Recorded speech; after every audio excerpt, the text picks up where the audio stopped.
आपका आज वीडियो में स्वागत है। आज जो वीडियो हम लेकर आए उसका टाइटल है history of UAE Burj Khalifa controversy, Indian flag displayed eight Burj Khalifa, Pakistan meltdown. और कल हम लोगों ने इस बारे में बात भी की थी, तो हम लोगों को ये वीडियो सजेस्ट की गई कि आप ये वीडियो देखें। तो चलिए देखते हैं ये वीडियो और जानते हैं इस कंट्रोवर्सी के बारे में। लेकिन उससे पहले इस वीडियो के चैनल का ओरिजिनल लिंक आपको मेरी वीडियो की डिस्क्रिप्शन मिल जाएगा। सब्सक्राइब करें, लाइक करें, शेयर को फॉलो करें चैनल को। उसके अलावा व्लॉग चैनल का लिंक इंस्टाग्राम का लिंक भी मेरी वीडियो की डिस्क्रिप्शन मिल जाएगा। सब्सक्राइब करें, लाइक करें, शेयर को फॉलो करें। चलिए देख लेते हैं ये वीडियो। आशा करता हूँ आप सब बहुत अच्छे होंगे। मेरा नाम है सिद्धांत अग्निहोत्री, स्टडी ग्लोस पे आपका बहुत बहुत स्वागत है। आज मैं आपको बुर्ज खलीफा के बारे में बताऊंगा, मैं दुबई के बारे में बताऊंगा। तो आपसे मैंने यही शुरू किया है कि न्यूज़ तो है ही है, साथ ही साथ मैं जो पहले करता था पूरा इतिहास बता देता था। तो बहुत मज़ा आएगी। यूएई के बारे में हम जानेंगे, ठीक है, कि आखिरकार यूएई जो है छोटा सा इसमें लग रहा है, अभी हम बताएंगे कि आज कैसे रूल कर रहा है, you know how it is ruling the world. और हर किसी का दुबई जाना है।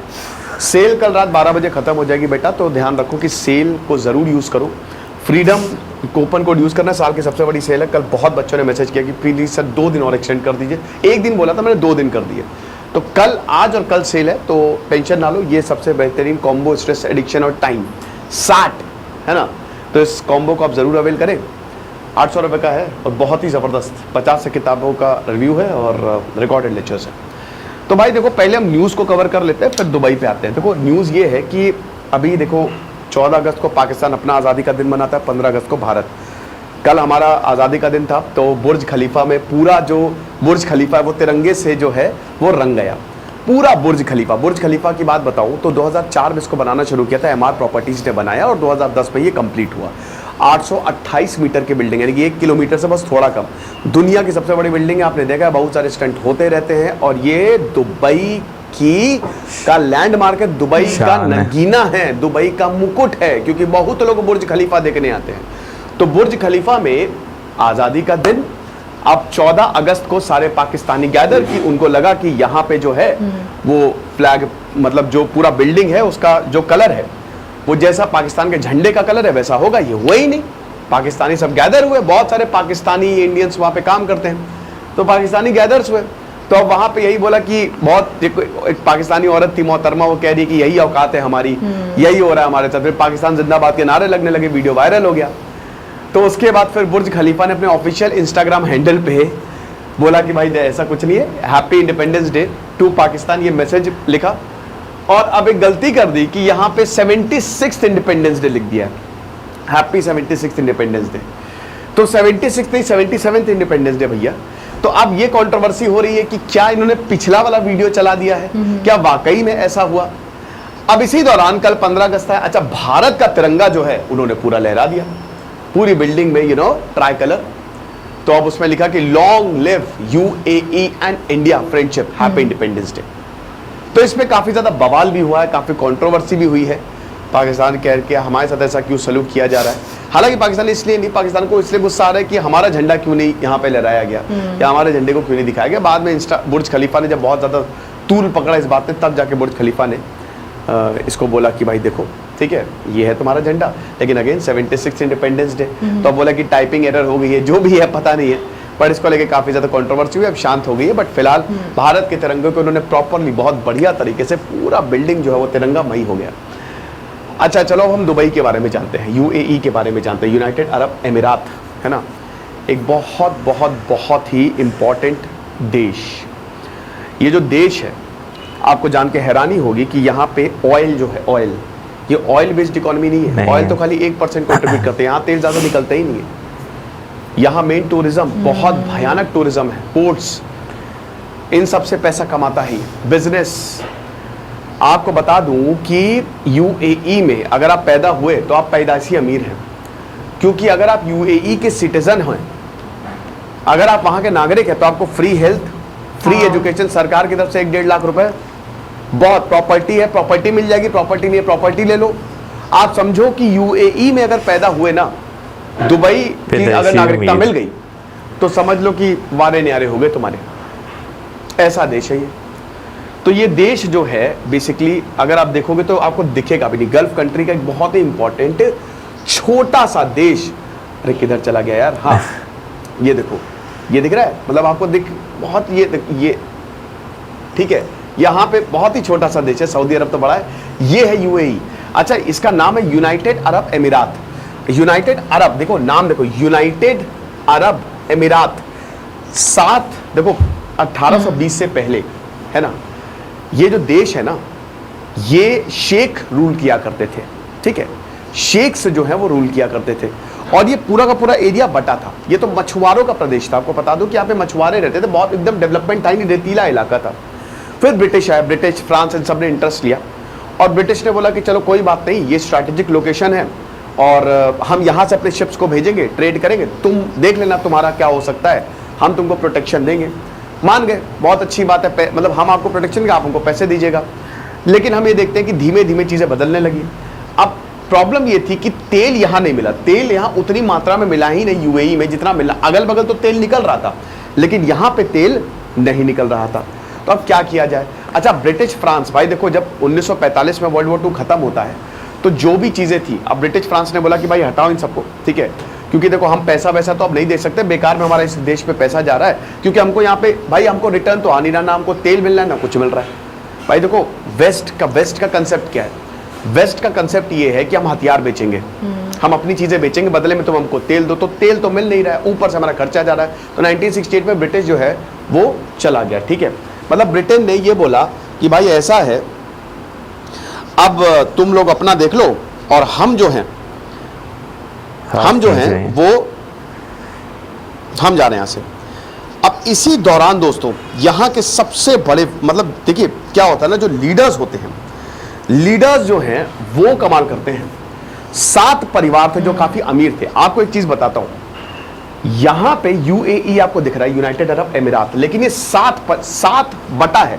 जैसे दुबई एक अलग अमीरात है, 7 परिवार रूल करते हैं। दुबई एक अबू धाबी एक अलग अमीरात है, यानी कि वो पूरा 7 परिवारों में बटा हुआ है। आप समझ रहे, यूएई, तभी है ना यूनाइटेड अरब, हम सारे राजा एक हैं। अब देखिए, सऊदी हो गया, यूएई हो गया, यहां पे परिवारों का रूल है, कोई डेमोक्रेसी नहीं है, ठीक है। मखतूम, शेख मखतूम जो है, उन्होंने फाउंड किया, भाई जो अभी भी आप देखो, शेख राशिद मखतूम अल मखतूम, अपने जो भी राजा बनता है, जो भी यहाँ पे प्रधानमंत्री, एक चीज और है, एक यहाँ पे अबू धाबी वैसे कैपिटल है, तो जो अबू धाबी है ये एक अलग अमीरात है, अबू धाबी में उतना डेवलपमेंट नहीं है। शारजहां अलग, दुबई एक अलग अमीरात है। दुबई और अबू धाबी में डिफरेंस देखोगे ना, पाम आइलैंड, अरे बाप रे, आप बोलोगे ये क्या, दुबई कहां, अबू धाबी कहां, फर्क है।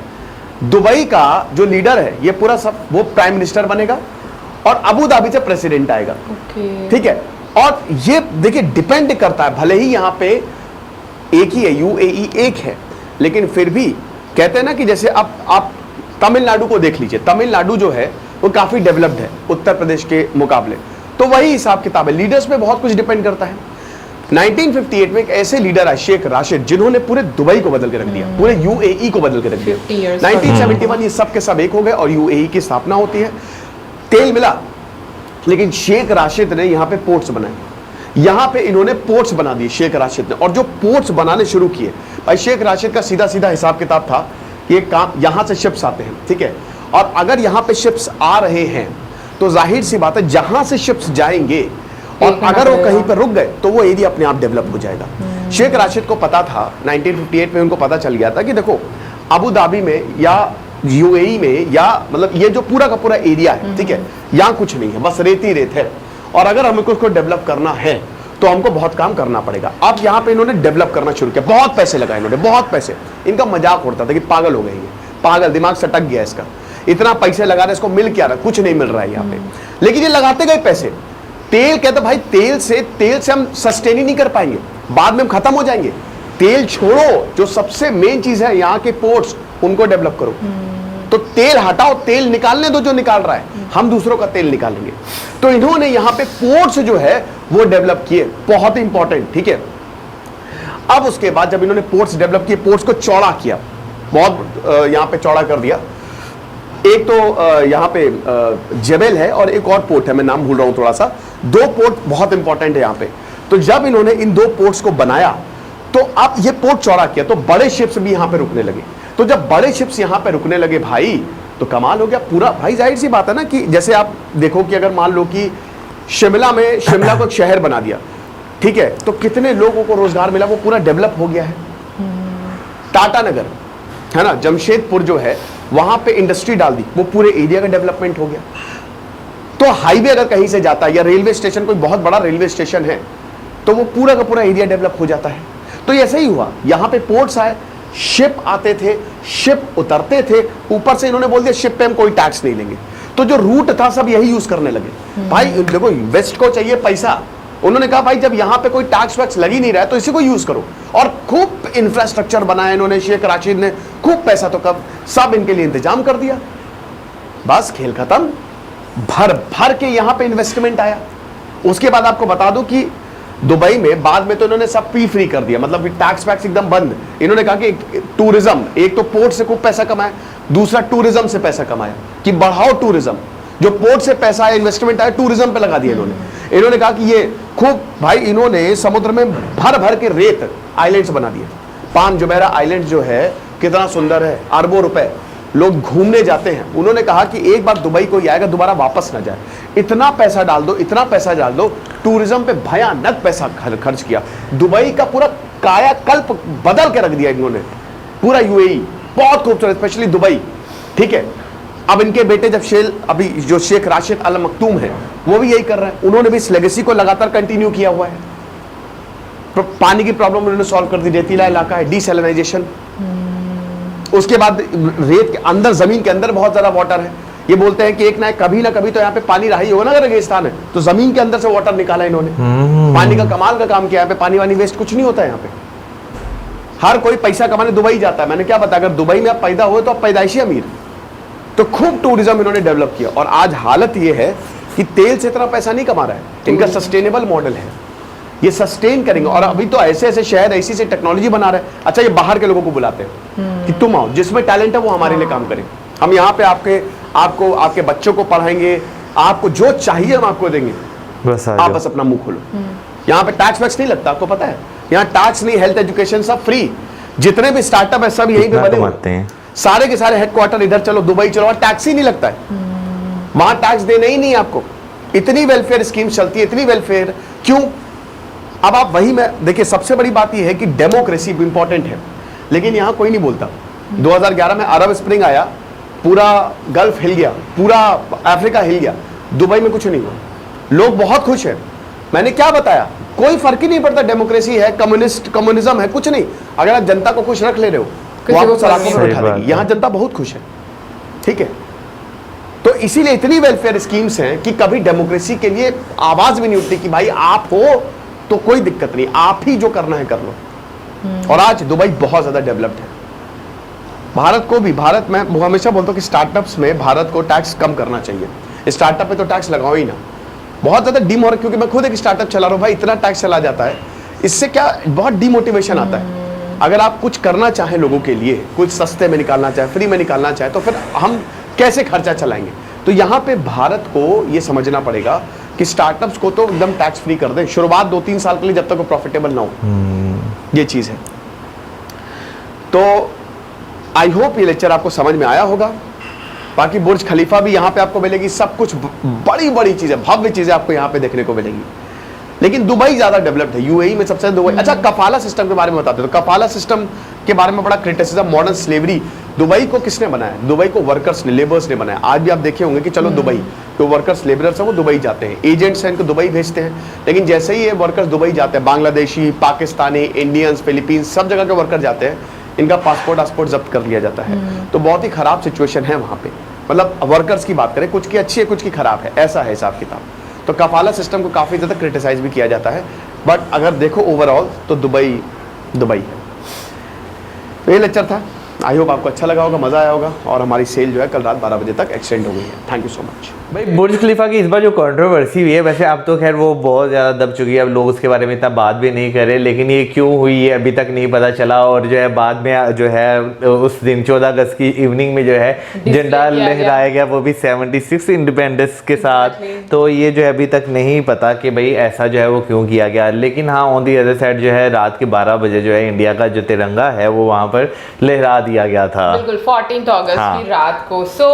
मैं ये बोलूँगी कि ये अभी तक एक रहस्य बना हुआ है और इससे भी मुझे अभी तक क्लियर नहीं हुआ। लेकिन ये कि कल जब हम लोगों ने वीडियो देखी थी कि जब डिफरेंट कंट्रीज जो हैं वो इस वजह से भी करते हैं कि आपके कितने अच्छे रिलेशन हैं उस कंट्री के साथ। अभी जैसे मतलब सर ने बताया अभी कि जब इंडिया का तिरंगा जो है वो डिस्प्ले किया गया तो उस टाइम पर जो एक मैसेज था वो बिल्कुल डिफरेंट था, ठीक है। लेकिन पाकिस्तान का अगर देखो तो बहुत एक नॉर्मल तरीके से हैप्पी 76 इंडिपेंडेंस डे, मतलब अगर 76 भी लिख दिया तो वो भी एक एरर आ गया, ठीक है। इससे ये पता चलता है कि आपके रिलेशन उस कंट्री के साथ किस तरह से आप उसी तरीके से उसको ट्रीट करते हो।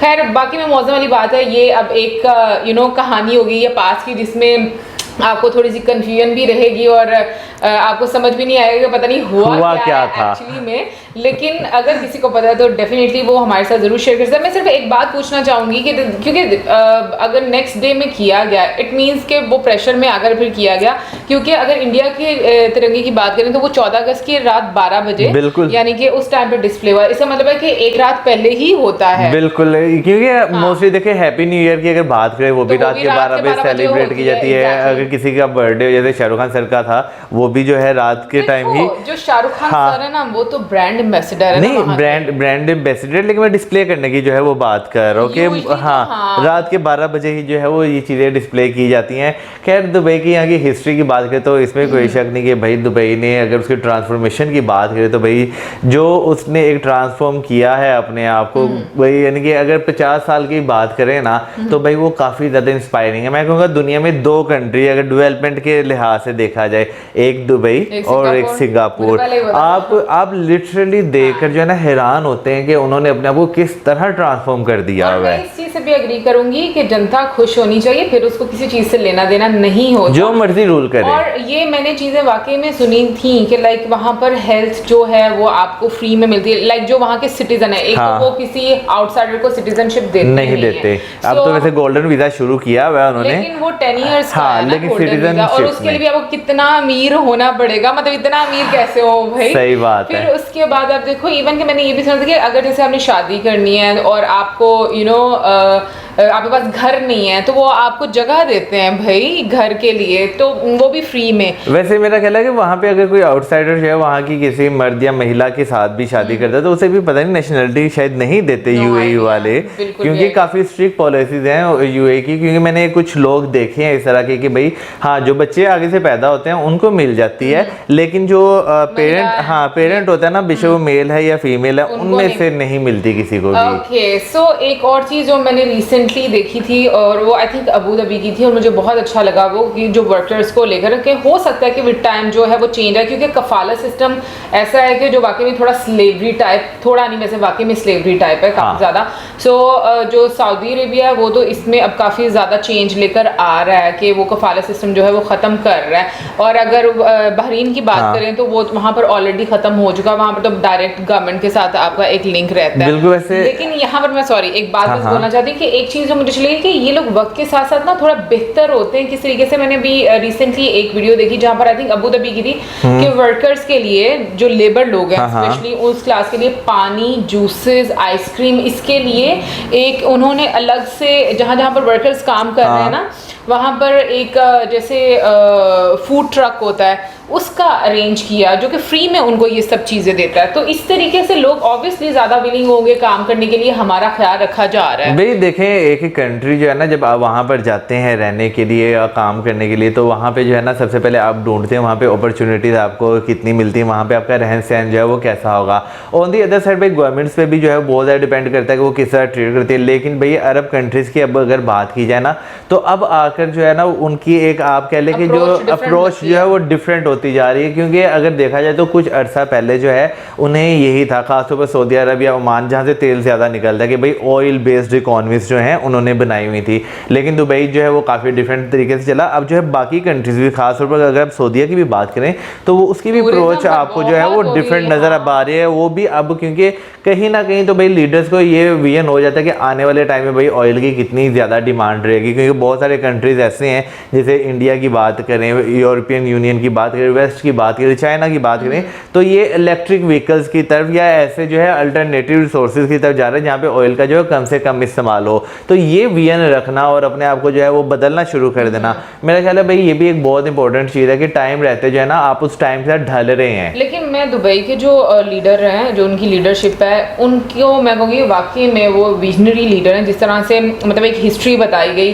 कि पास्ट में जब बाकी सारे ख़ानदान जो थे वो ऑयल पर डिपेंड कर रहे थे, लेकिन उन्होंने जिस तरीके से टूरिज़्म की तरफ जो है या पोर्ट्स पर उन्होंने ध्यान दिया, उस पर पैसा खर्च किया, ये बिना सोचे कि भाई अभी मेरे को इसमें इतना ज़्यादा फ़ायदा नहीं मिल रहा, लेकिन उसके बावजूद उन्होंने एक वो कहते हैं ना लंबी रेस का घोड़ा उसके लिए तैयार किया। सो आज जहाँ पर हम लोग दुबई को देखते हैं, डेफिनेटली उसमें मुझे लगता है कि बहुत बड़ा रोल एक तो वहाँ के लोगों का इस तरह से भी है कि अब जो अरब के लोग हैं, जो बच्चे हैं, वो पढ़ रहे हैं। पहले अरब में इतना ज़्यादा ये एक रुझान नहीं था पढ़ने का। और दूसरी बात ये कि वो इतना पैसा फेंकते हैं कि वाकई में जो स्किल्ड लोग हैं उनको अपनी एक अच्छी लाइफ गुजारने के लिए, एक अच्छा लाइफस्टाइल बनाने के लिए वो लोग वहाँ पर चले जाते हैं। और जैसे उन्होंने बीच में बात बोली कि स्टार्टअप्स जो हैं वहाँ पर बहुत ज़्यादा मतलब उनका एक प्रमोट किया जाता है, वहाँ पर टैक्स फ्री है।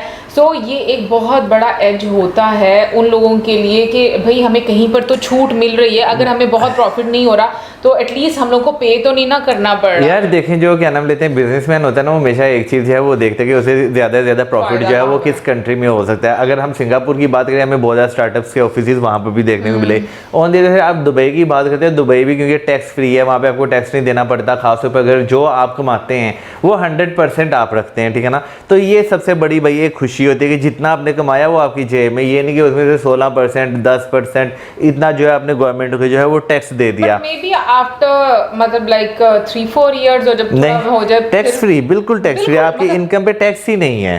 100% जो आपने कमाया वो आपका है, मतलब दुबई में। ओके, ठीक है। तो अगर देखा जाए ना, टैक्स दे के थक रहे हैं भाई। तो भाई अगर देखा जाए, जब आपको बिजली, पानी, गैस, आपको किसी भी चीज़ पे कोई दिक्कत ही नहीं है, तो मेरा ख्याल है कि भाई ऐसी एक विजनरी गवर्नमेंट और उसके बाद उस लेगेसी को फॉलो करना, तो ये भाई एक जो है ना आने वाले फ्यूचर को जो है वो टाइम को जो वो आप कहें कि और मज़ीद बेहतर बनाते जा रहे हैं। और ये भी देखो ना कि वो विद टाइम और चीज़ें बेहतर करते जा रहे हैं। वो सिर्फ एक चीज़ पर ही रुक नहीं गए कि नहीं भाई हमने बहुत अच्छा कर लिया, बस इतना ही काफ़ी है।